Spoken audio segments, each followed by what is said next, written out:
സെക്രട്ടേറിയറ്റിനു മുന്നിലെ ആശാവർക്കർമാരുടെ രാപകൽ സമരം 10ാം ദിവസവും തുടരുന്നു. സമരക്കാർക്കെതിരെ കേസെടുക്കാൻ ഇത് സ്റ്റാലിന്റെ റഷ്യയല്ലെന്ന് പ്രതിപക്ഷ നേതാവ് വി.ഡി. സതീശൻ പറഞ്ഞു.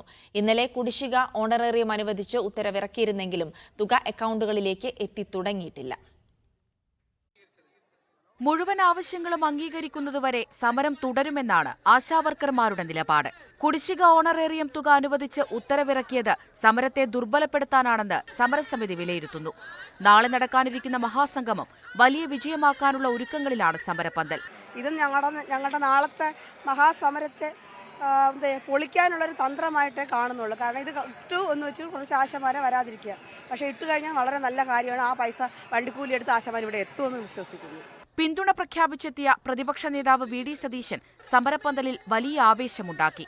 സമരം കേരളത്തിലെ സ്ത്രീകളുടെ ശക്തിയെന്തെന്ന് കാണിച്ചു തന്നു.